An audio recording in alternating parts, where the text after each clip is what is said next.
Recording. Cool. Yeah, so I feel exactly. I feel feelings more truly, but I'm not attached to any part of them. You just, I hate that word surrender because it's like a buzzword, like authenticity, but really just feeling them, just being present with them. And it's just so easy to do that. And then it's like also the capability to be like, what is this emotion? Right? Like it's so easy to make it simple, like this is connected to this, but like it's so much easier for me to just sit back and be like, okay, what does this really mean? Exactly. You know? So I think that has been like another big step in the process, is just like recognize the emotion, and if I care to, then maybe see if it goes deeper. Then sometimes I'm like, no, I'm just pissed off right now. I'm like, I'm just angry, so I don't give a shit, and I'm just gonna be angry, and then like, oh weird, it goes away after a while. But it's been interesting because even like the last 2 weeks, it's been more like standing and like some heightened anger, and then just like this low grade of me being like, that pisses me off. And then I'm like, it's okay though. You know, instead of like, why am I mad? How do I change it? How do I control this emotion? I'm supposed to be happy all the time and peaceful and loving everyone. Right? No, yeah. So that's been really cool. It's about changing the currents. So most people have this this undercurrent, which is who they actually are, and then there's surface level currents, and this is what people usually see. And inner peace simply brings out that undercurrent and removes all the stuff that's in there, so whatever goes on, regardless of what it is, they're always at peace in their core, and they're still going to feel the surface level activities on top of it. So they're going to feel anger, sadness, joy, and that roller coaster of life will still be there, but it never affects who you really are. Totally. Yeah, I would say that is 100% true. Yeah, and it's so subconscious that I don't know that it's happening, like, because I don't actively have to work on it. You know, like I'm not sitting there being like, don't be mad, what did you learn in that treatment? You know, because that's like, I mean, a lot of things I've done in the past, it's like, okay, what are the tools in your toolbox? Open them up and use them in this situation. I don't do any of that. I'm just living.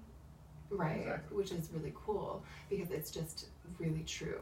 Like, I think is like the biggest difference between this modality than anything else I've ever done is that there's no like homework pages that I'm writing out. I haven't written in my journal in 2 months. Wow. Okay. And like, I look at it and I'm like, no, like I just don't feel pulled to it at all, which is also very interesting because that's usually what I do all the time. When I get in a place of like anger or something, I'll write it out. But like, because the background has been so peaceful, I'm not pulled towards that outlet. And it could just be right now. I'm sure I'll always use it as a tool, but it's been really, really interesting that I haven't needed like that outlet to like let things go on paper because there's this background of peace. Exactly. Right? So those little subtle changes, but they're everything. They are. Yeah. The more the inner peace at the core starts being held on to, and not even held on to, becomes realized and actioned. Totally. That ripple effect starts clearing everything else out. And over time, because we've only had 4 sessions now, something like that, and I usually do 6 with people. And so if you're seeing these outcomes, then there's a little tweak or two right back at the center, and once that's done, then the entire ripple where you'll still feel anger, but there's 0 attachment to it. And so it never sticks around. It's always in the moment and only in the moment. And then once that's kind of passed through and you just stop and let it wave through, then the surface level emotion starts to patter off. Of course. Yeah, it's been really cool. Yeah, and like, have I seen you since my brother's wedding and all that too? Yeah, we had the one. Yeah, so it's like just been so fun. Like even like lower moments and higher moments, it's like you just enjoy them more. You know, like the wedding, it's like I just am able to be like fiercely present. You know, the only thing that's been weird is that I can't remember anything. I thought it would be the other way. It's been so weird. Like I can remember everything when I'm working or when I'm like treating. Like I can remember people's like dogs' names, but I can't remember anything outside. I'm like, it's escaping me, like my short term. Lately. Okay. Like it's just like I don't remember what I've been telling people, so I have to repeat it. Like I'll say to one of my girlfriends, and I already tell you this. Like I don't remember who I'm having conversations with. And then I'm like, okay, is that being not present because I don't remember what I'm telling people, I don't remember the information I'm absorbing, or like, I don't know, it's just been like really interesting. That sounds like a so when people have shifts in the subconscious landscape, what usually occurs is people have developed mental techniques to remember things for short term and long term. When inner peace starts being obtained, a lot of those blocks or techniques start either fading away or becoming redundant.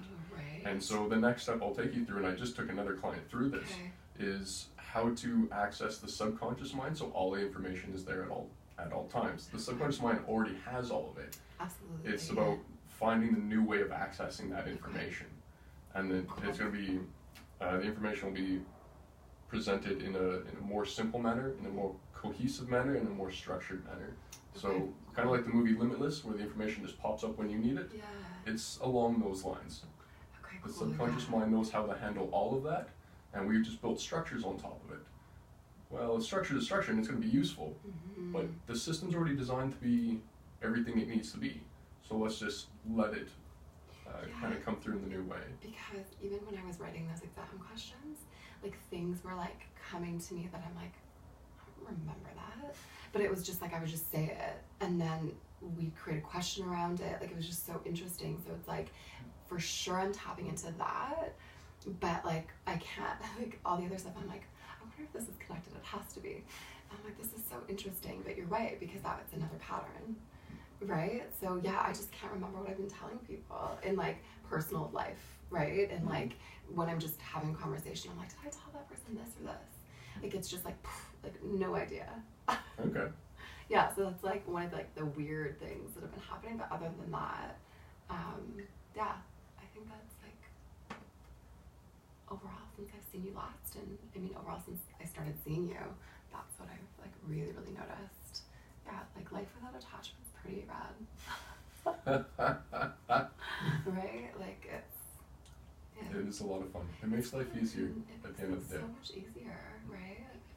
One of the biggest things I had initially getting clients to understand is you're not giving up anything. Right. You're giving up beliefs, you're giving up stuck emotions, but it's not giving up who you are. And at the same time, they would then say, well, you know, you can't feel happy all the time, but you're not feeling happy all the time. You're not. You're feeling what's there in the moment, and once you recognize what it is, then the subconscious mind goes, okay, oh, you've recognized what it is, I can let it go now. And that's the biggest thing, is once the subconscious mind, which is sending you signals saying, hey, you're mad about this, there's you, the idea, the feeling about this is the compass, and once you recognize what that is, like, oh, now the subconscious mind can chill down. Yeah, I definitely feel that is the process that goes through my system, for sure. And it's not about being happy, it's about being at peace, which is way greater than happiness. Yes, right? I find so. I find so always, and I always say that to people, like, what do you really want? And 95% of people say to be happy. I'm like, I want to give you something more.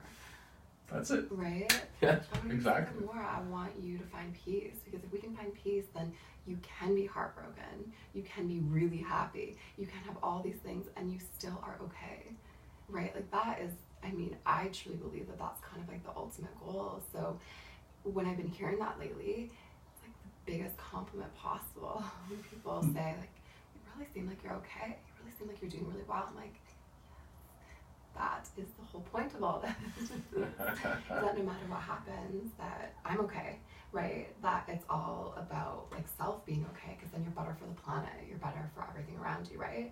And that's like a domino effect.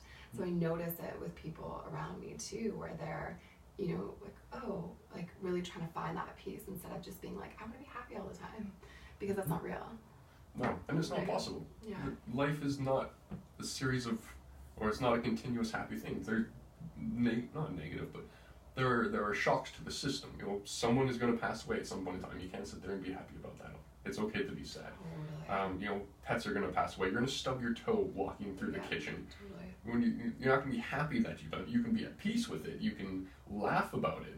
But this, for someone to say that, you know, they're happy that they stubbed their toe, the mind will never compute that unless it's trying to understand a lie. Totally. Yeah, it's that concept of yin and yang, right? Like you can't have yin without yang, you can't have yang without yin. So there is darkness within the light and light in the darkness. So if you think that you can be happy all the time, then there's always like that piece of darkness, right? So if you become at peace with that, then life is just so much more enjoyable. Exactly. And that's the key. Yeah, so it's been really cool. Thank you. Excellent. Yeah, it's awesome. Yeah, totally. That's why I was like, I need to send people to you.